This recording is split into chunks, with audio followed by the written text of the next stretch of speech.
Oke. Jadi kalau call ketika market kita koreksi tanggal 9 itu yang jatuh dalam, aku sempat tulis di IG story mungkin sektor-sektor yang bisa kalian perhatiin ketika terjadi panic selling gitu ya. Karena kan kalau lagi Benar. panic selling mau industrinya lagi bagus lagi enggak ya jatuh aja gitu Jual-jualan emosinya. aja. Aku sempat tulis call itu salah satu yang masih potensial karena kita lihat harga acuan itu kan mempengaruhi average selling price dari perusahaan kan. Average selling price dari Mm-mm. perusahaan. Ketika average selling price-nya itu naik dari kuartal per kuartal, pasti kalau perusahaannya benar jalanin bisnisnya ya, dia akan EPS-nya juga tentu akan meningkat karena kalau average selling price itu naik ibarat dia cuma produksi sama-sama 10 juta, tapi karena harga jualnya naik tinggi, kerja lebih dikit tapi cuannya lebih banyak gitu kan kalau perusahaannya benar.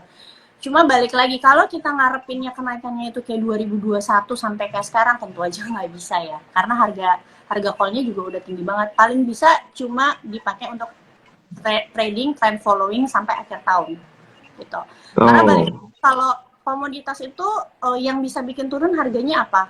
Kalau sekarang karena supply shock, demand-nya sama tapi supply-nya turun karena China-nya lockdown, terus juga Mm-mm. global geopolitik dan lain-lain. Nah, yang bisa bikin koreksi nanti kalau supply-nya digenjot lagi. Maksudnya negara-negara penghasil coal itu genjot lagi secara besar-besaran, terus juga geopolitiknya mereda, dan itu kapanpun bisa terjadi. Walaupun tidak dalam 1 bulan bisa terjadi ya, karena kan produksi coal itu nggak secepat ngupas buah salak ya.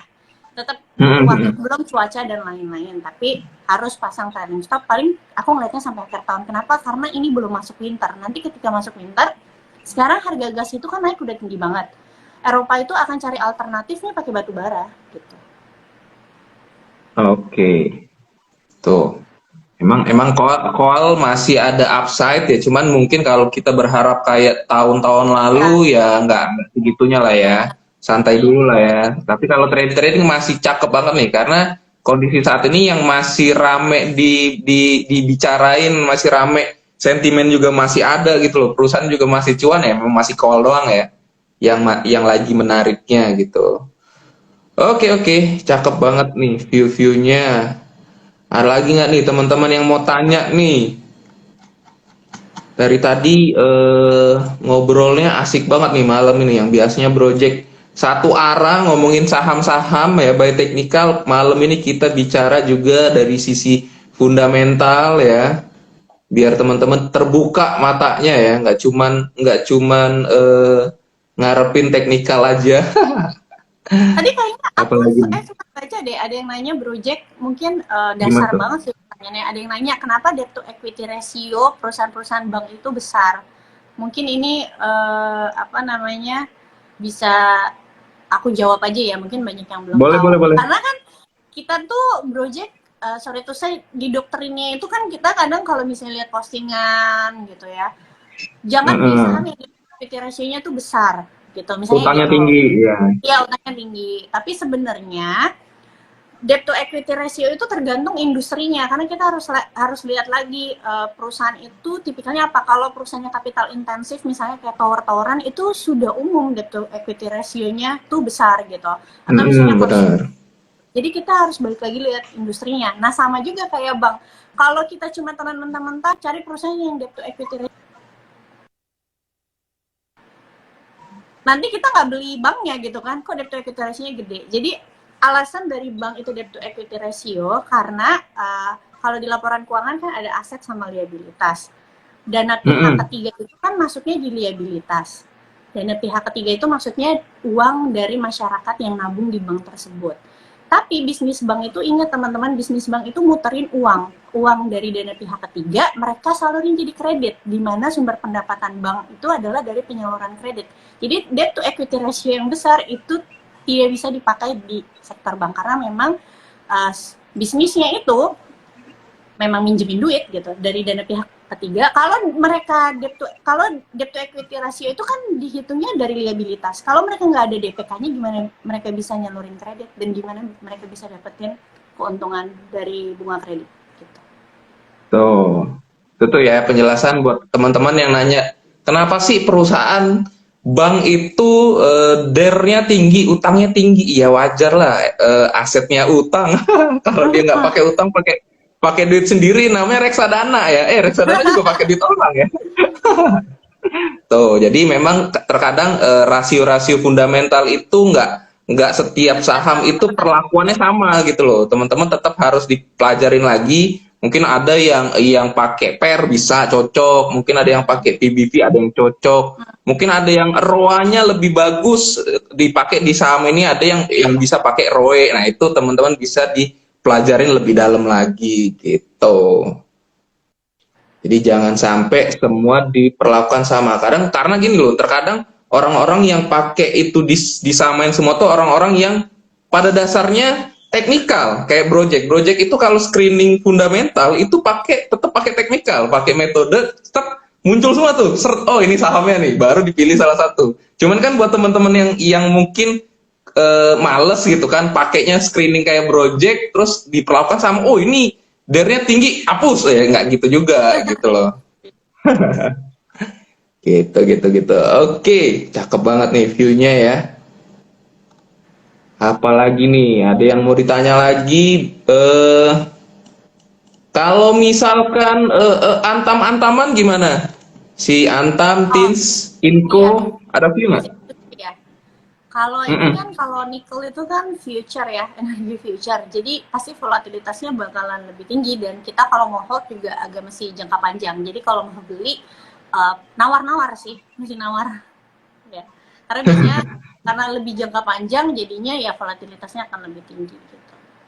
Kalau itu Oh, benar. berarti masih, iya, masih masih ada potensi downside lah, ditawar dulu lah, nggak usah Ya, buru-buru. ya, Karena kan future tuh impact-nya jangka panjang gitu loh. iya.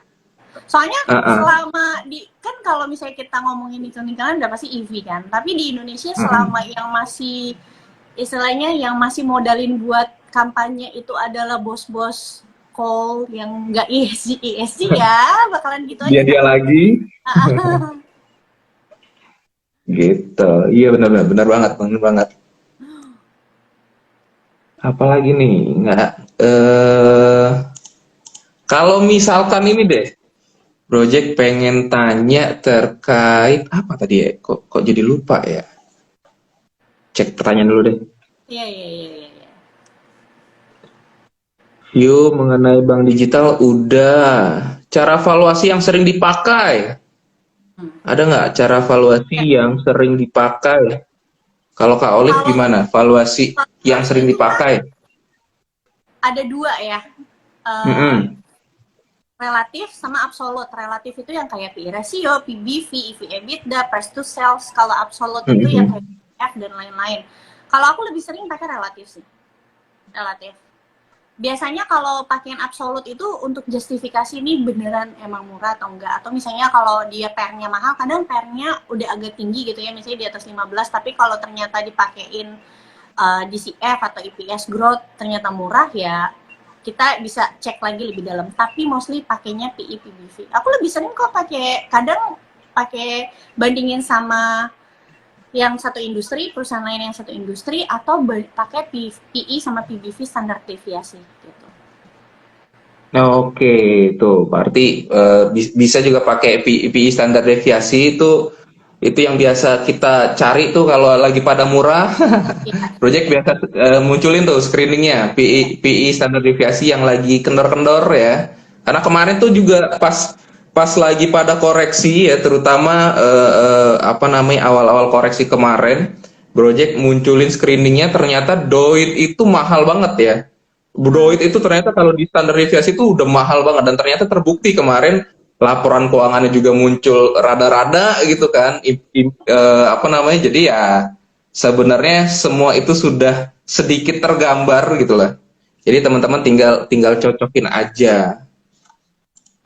Oh ya, tadi kan Kak Olive mention ya terkait corporate action ya. Kalau yang Kak Olive cari itu yang corporation apa sih?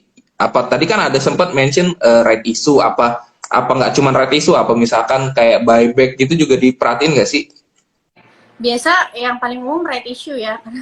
Right issue itu biasanya tidak semua saham, tapi mayoritasnya itu pasti ada pergerakan di situ. Yang kedua itu buyback. Buyback itu mungkin teman-teman banyak yang belum tahu apa sih sebenarnya efek buyback. Buyback itu ngurangin lembar saham beredar. Ngurangin lembar Hmm. saham beredar ketika EPS-nya sama aja gitu misalnya. Laba bersihnya sama aja misalnya kuartal sekarang dan tahun lalu, tapi lembar sahamnya berkurang, itu EPS-nya akan berubah jadi naik. Ketika EPS naik, harga tetap, valuasi berarti. Dan buyback itu sebenarnya bisa dikatakan ketika perusahaan berani buyback, dia punya duit dan dia pakai untuk buyback dibanding ekspansi, itu artinya mereka percaya bahwa harga saham yang ada saat ini tidak mencerminkan valuasi yang sesungguhnya menurut mereka. Karena kan manajemen lebih tahu ya, perusahaan mau bergerak ke arah mana. Kalau mereka ngerasa mereka punya potensi ke depannya, karena kita kan kalau kita tier 3 ya, istilahnya retail itu tier 3, dapat informasi itu Hmm. udah sisa-sisa lah yang keluar di berita. Tapi kalau mereka kan Hmm. mereka mau akuisisi perusahaan lain, mereka mau jalanin bisnis baru, mereka mau dapat kontrak baru, mereka yang lebih tahu. Ketika mereka buyback ya berarti entah apa yang lagi dijalani sama manajemen gitu, yang bisa mendrive kinerja perusahaan ke depannya. Itu sih. Oke, tuh ya. Jadi teman-teman bisa dipahami lagi ya terkait corporate action ya. Jadi corporate action itu bisa teman-teman cari yang right issue ya. Right issue itu kan sama sama aja kayak IPO, cuman bedanya dia udah listing aja gitu kan. Kalau buyback itu dia ngelihat kalau perusahaannya itu udah keramaian retail juga. Kita beli dulu deh, toh masih murah gitu kan. Berarti mereka ada harapan prospek ke depan kan masih panjang gitu ya. Jadi itu tuh ya kalau terkait corporate action yang Kak Olive biasa digunain. Nah, ini kebetulan ada yang lucu Blue nih Jack, ya.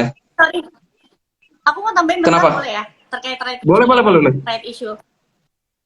Mayoritas kan biasanya memang ada kepentingan untuk dinaikin, tapi biasanya beda sama rate issue BUMN. Biasanya kalau BUMN yang rate issue, harga sahamnya biasanya koreksi justru. Nah, loh, tuh dikasih tahu tuh ya.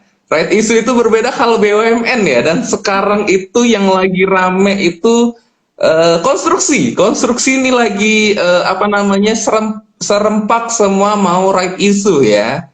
Balik lagi kalau Iya, BUMN yang right issue berarti bukan dia mau nambah duit, cuman emang lagi miskin kali ya. Kayak right issue. Berarti tuh ya, jadi udah dikasih tahu tuh ya. Kalau BUMN yang red issue berarti kurang bagus dan biasanya akan melemah. Dan berarti untuk teman-teman yang lagi pantau konstruksi ya trading, kita trading aja lah, nggak usah lama-lama gitu. Oke, terakhir deh Kak Olive, karena udah lama juga nih, udah bentar lagi jam 8 terakhir deh. Project pengen tahu kan Kak Olive kan ibu rumah tangga juga kan? Project pengen minta tips buat ibu rumah tangga gimana pertama mungkin cara ngatur keuangan, apakah dana investasi Kak Olive tuh cuman dana apa maksudnya investasi sekeluarga bareng-bareng atau misalkan oh ini investasi buat gue aja atau gimana. Nah kan kadang kan ibu-ibu gitu kan, uangmu uang suami uangmu ya, juga, nah gitu. Kalau Olive gimana? benar. Oke, jadi aku juga punya portofolio itu satu yang paling besar itu yang tadi aku bilang tujuannya dana pendidikan anak-anak sudah ditambah untuk dana pensiun. Kalau itu uangnya uang dari suami, jadi bisa dikatakan itu uang keluarga ya. Aku yang kelola, tapi aku punya porto sendiri juga yang itu adalah uang jajan aku gitu. Kalau yang di porto sendiri tujuannya buat apa sih? Tadinya sebenarnya buat aku aja kalau cuan, tapi setelah aku pikir-pikir nggak apa-apa lah, kita kan hidup berkeluarga ya.